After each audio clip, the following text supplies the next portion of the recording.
Hello, welcome to our channel. నేను ఈరోజు మా కడప జిల్లా వాళ్ళ కోసం చేసిన వీడియోలో నేను చెప్పా, జగన్మోహన్ రెడ్డి గారు గంటన్నర సేపు 2 గంటల సేపు ప్రెస్ మీట్ పెడితే ఏదైనా బాయిలో దూకు అన్న మాటను పట్టుకొని ఇంక ఈరోజు చెలరేగిపోతారు చూడండి పచ్చ కుక్కలు అని చెప్పిన. ఇంకా నాకు తెలుసు వాళ్ళు ఏ దాన్ని పట్టుకొని ఊగులాడతారో నాకు తెలుసు. సో అదే వాళ్ళ అజెండా అయింది. ఒకటి, ఎల్ముండల సాంబిగాడు, వాడి రాత ఏంటంటే వాడి తమ్నేల్ వరకే. నేను ఇంకొక వీడియోలో చూసుకుంటా వాడి కథ. ఎవరు చావాలి జగన్ వ్యాఖ్యలపై TV5 సాంబశివరావు స్ట్రాంగ్ రిప్లై. ఎంత స్ట్రాంగ్ ఉందిరా సాంబిగా. ఈ పొట్లాలు చుట్టే టాల్కమ్ పౌడర్ వంశీ. బాబు అంటే భయమా, చావమంటున్న జనం చావగొట్టిన బుద్ధి రాలేదా, అది అతని తమ్నేల్. ABNలో ఇంకొక తమ్నేల్, చంద్రబాబును బావిలోకి దూకమంటావా, జగన్పై పట్టాభి ఫైర్. ఇంకా ఆ పాయింట్ పట్టుకొని మిగతా పవర్ పాయింట్ ప్రజెంటేషన్ వేసి చూపించినవి, లేకపోతే ఎందుకు డిలే జరుగుతుంది, ఎందుకు ప్రైవేటీకరణ జరుగుతుంది, ప్రైవేటీకరణ చేస్తే ప్రజలకు నష్టం కదా, ప్రభుత్వ ఆస్తుల్ని పెంపొందించుకోవాలి కదా, ఇది ఏది ఉండదండి. ఇంకా కుక్క మొరుగుతారు ఈ పచ్చ కుక్కలు. ఇంకా అంటే ఒక అతిగా మురిగే తికమక కుక్క ఒకటి ఉంది, ఆ కుక్క పేరే వెంట్రుక కృష్ణ.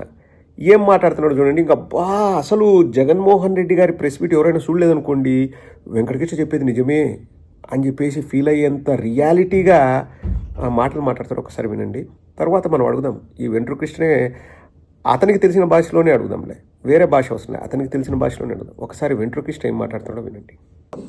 సక్సెస్ ఆల్మోస్ట్ అన్ని స్కీమ్స్ ఇంప్లిమెంట్ చేసామని ప్రభుత్వం దాని మైలేజ్ తీసుకోవడం కోసం పెట్టుకున్న ఒక సభ.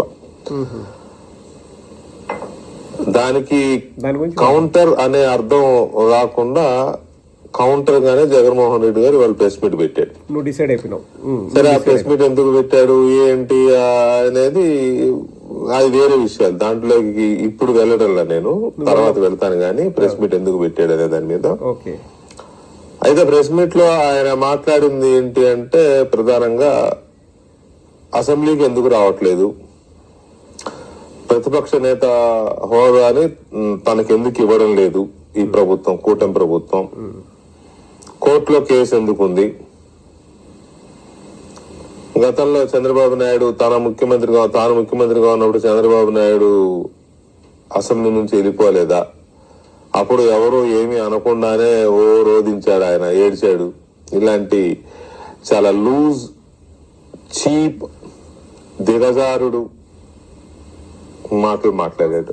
ఆయనకి ఏమాత్రం ఒక పార్టీ అధ్యక్షుడు గానో లేదా ప్రతిపక్ష నాయకుడు అవ్వాలనుకునే పరిస్థితిలో ఉన్నవాడు లేదా మాజీ ముఖ్యమంత్రి స్థాయిలో మాట్లాడాల్సిన మాటలు ఏం మాట్లాడలేదు. చాలా చాలా నీచమైన భాషలో, దిగజారుడు భాషలో మాట్లాడాడు. లూజ్, చీప్, నీచమైన దిగజారుడు మాటలు మాట్లాడాడంట. వెంకటకృష్ణ, నిన్న ఒక సింపుల్ క్వశ్చన్ అడుగుతున్నా. నువ్వు కడుపుకు అన్నం తింటావా, పెండ తింటావా? నా ప్రశ్నకు సమాధానం చెప్పు. ఎందుకంటే అన్నం తినేవాడికి బుర్ర సక్కంగా పనిచేస్తుంది, పెంట తినేవాడికి నీలాగా పనిచేస్తుంది బుర్ర. లూజ్, చీప్, దిగజారుడు మాటలా? ముండల్ని మింగడానికి లండన్ పోయినాడా అని నారా లోకేష్ అన్నాడు కదా, దాన్ని ఏ మాట అంటావు? జూనియర్ ఎన్టీఆర్ ఒక లంప్ కొడుకు, వానెమ్మను దే అని చెప్పేసి తెలుగుదేశం ఎమ్మెల్యే అన్నాడు. అవి ఏం మాటలు? అటువంటి మాటలు జగన్మోహన్ రెడ్డి గారు మాట్లాడారా? ఏదో సభలో చంద్రబాబు నాయుడు మీ అమ్మ మొగుడిచ్చినాడా, మీ తాతమ్మ మొగుడిచ్చినాడా, జేజమ్మ మొగుడిచ్చినాడా అన్నాడు. జగన్మోహన్ రెడ్డి గారు ఏ రోజైనా అటువంటి మాటలు మాట్లాడినారా? ఏవి లూజ్, ఏవి చీప్, ఏవి దిగజారుడు మాటలు చెప్పు వెంకటకృష్ణ. విశదీకరించి చెప్పు, విపులంగా చెప్పు, వినదగిన విధంగా చెప్పు. ఏవి లూజ్, చీప్, దిగజారుడు మాటలు? రోజు సంకల్ నాకొచ్చి ఒక ఛానల్ పెట్టుకొని వాగే మాటలు మీవే దిగజారిన మాటలు జగన్మోహన్ రెడ్డి గారివే. ఎంత చక్కగా ప్రెస్ మీట్ అండి. ఒక్కటంటే ఒక్కటి కూడా ఏదో అనాలని కాకోకుండా ఆధారాలతో విత్ ప్రూఫ్స్ ఎవ్రీథింగ్ అద్భుతంగా ప్రజెంట్ చేస్తే లూజ్, చీప్, దిగజారుడు మాటల? మీరు సంకల్ నాకొచ్చి షిఫ్ట్లు వారీగా పోయి చంద్రబాబు సంకలు నాకొచ్చి ఆ నాలుక మందమయ్యి మీరు కడుపుకు పెంట తింటూ మీరు వచ్చి మాట్లాడుతున్నారు తప్పితే ఎక్కడ చీపు, లూజు, దిగజాడు మాటలు వెంకటకృష్ణ చెప్పు. నువ్వు మనిషివై జన్మ ఎత్తింటే నువ్వు దున్నపోతే జన్మ ఎత్తకపోతే ఎక్కడ లూజు చీపు దిగజాడు మాటలో చెప్పు. ఏ పాయింట్లో చెప్పు. ఏ పాయింట్లో అన్నాడో చెప్పు. పోలీసుల్ని దే అని చెప్పేసి మాట్లాడాడు నారా లోకేష్ ప్రొద్దుటూరులో. అవి మంచి మాటలు కదా, సుభాషితాలు. అవి సుభాషితాలు. ఎన్నో అనంతపురంలో సభ పెట్టుకున్నారంట, పుట్టగోసిలో సభ. సూపర్ 6 అనేది ఏమిచ్చినాడు? ఒక్క సిలిండరు సంవత్సరంలో ఇచ్చినాడు, మిగతా సిలిండర్లన్నీ గాయబ్. ఆ సిలిండర్లు కూడా 10-20% వాళ్ళకి ఇచ్చినారు. ఏదేది ఆడబిడ్డనిది హాంఫర్ట్, నిరుద్యోగ భృతి హాంఫర్ట్. 20,000 ఎవరికైనా ఒక రైతుకు పడిందండి చెప్పండి? ఒక్క రైతుకి 20,000 పడిందా? ఏమమలైనా ఇంకా సూపర్ 6లో ఏమేమలైనాయి? 205 అన్నా క్యాంటీన్లు పెట్టారంట, అది సూపర్ 6లో ఒకటంట. అది సూపర్ 6ఆ? 205 అన్నా క్యాంటీన్లో ఎంతమంది భోజనం చేస్తారండి? రాష్ట్రంలో 5 కోట్ల జనాభా ఉంది, ఎంతమంది భోజనం చేస్తారు? రోజుకు 10,000 మంది చేస్తున్నారా ఆ 200 క్యాంటీన్లలో? లేకపోతే 20,000 మంది భోజనం చేస్తున్నారా? మిగతా వాళ్ళంతా తిన్నట్లేనా? సిగ్గుండాలా? కొంచెమైనా సభలు పెట్టుకోవడానికి సిగ్గుండాలా? Super hit, super 6, super hit అని ఎవరనాలా? ప్రజలు అనాలా? కానీ ప్రజలు ఏమంటున్నారో చూపిస్తా చూడండి. అది చూపించి ముగిస్తాను. అది ఒక్కటి చాలు, చంద్రబాబు పరువు గంగులో కలపడానికి ఆ ఒక్క వీడియో చాలు, చూపిస్తా. దాన్ని బట్టి అర్థమవుతుంది. ఒక్కసారి చూడండి.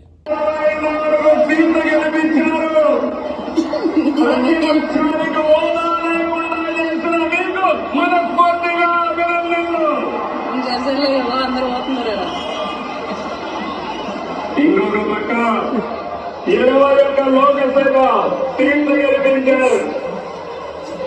అయితే గత ప్రభుత్వం ప్రజావేదిక కూల్చివేతలు విధ్వంస పాలన మొదలుపెట్టి రాష్ట్రాన్ని అగాధంలోకి మధ్యలో ఆ వీడియో తీసే ఆవిడ అన్న మాటలు విన్నారా?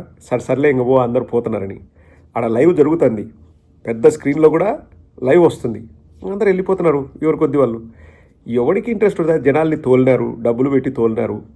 సూపర్ హిట్ అంటే ఎట్లా హిట్ అవుతుంది? సూపర్ 6లో నువ్వు 3 పథకాలు ఎగరగొట్టావు, ఎట్లా హిట్ అవుతుంది చెప్పు. చంద్రబాబు నిన్నే అడుగుతున్నా చెప్పు. ఆడబిడ్డ నీది, నిరుద్యోగ భృతి ఇది. 50 ఏళ్ళు దాటిన ఎస్సీ, ఎస్టీ, బీసీ మైనారిటీలకు నువ్వు పెన్షన్ ఇస్తున్నావు.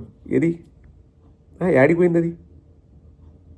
రైతన్నలకు అందరికి 20,000 పడిందండి. అందరికీ గ్యాస్ సిలిండర్లు వస్తున్నాయా? ఇంకా ఏంది నువ్వు ఇచ్చింది సూపర్ 6? కల్లార్పకుండా అబద్ధాలు చెప్పడంలో చంద్రబాబు సిద్ధహస్తుడని జగన్మోహన్ రెడ్డి గారు ఊరికే అనలేదు. ఆ సభ సూపర్ హిట్ అంట, ఆ సభకు పోటీగా ఇది పెట్టారంట. ఎవరు పెట్టింది ఇది? ఎవరు పెట్టింది ఇది పోటీగా సభను? జగన్మోహన్ రెడ్డి గారు ప్రెస్ మీట్ పెడతారని 2 రోజుల ముందే డిసైడ్ చేశారు. అండ్ మేము అన్నదాత పోరు అని చెప్పేసి మేము ఎప్పుడో ప్రకటించినాం. దానికంటే ఒకరోజు షర్మిల గారు ముందు వస్తారు. ఇవన్నీ ప్లాన్డ్. ఎవరు పంపించినారు మాకు తెలీదా? ఎవరు పంపించినారు మాకు తెలీదా? ఏం జరుగుతుందండి రాష్ట్రంలో? ఒకటంటే ఒకటి మంచి జరుగుతుందా? మెడికల్ కాలేజు ప్రైవేటీకరణ, సుగాలి ప్రీతిది ఇష్యూ, వైజాగ్ ప్రాబ్లము, యూరియా కొరతలు. వీటికి సమాధానం చెప్పుకోకుండా సూపర్ హిట్, బంపర్ హిట్ అని చెప్పేసి సిగ్గు లేకోకుండా పోయి ప్రదర్శనలు చేసుకుంటున్నారు. ఇంక ఏమనాలి చెప్పండి? వాళ్ళకు ఈ పచ్చ కుక్కలు సపోర్ట్. వెంకటకృష్ణ, ఈ రోజు నుంచైనా కడుపు కింద కూడు తిన్నాం నేర్చుకో. నీ బుద్ధి బాగా పనిచేస్తుంది. నీకు ఏమాత్రం సిగ్గు, శరం, మానం, మర్యాద ఉంటే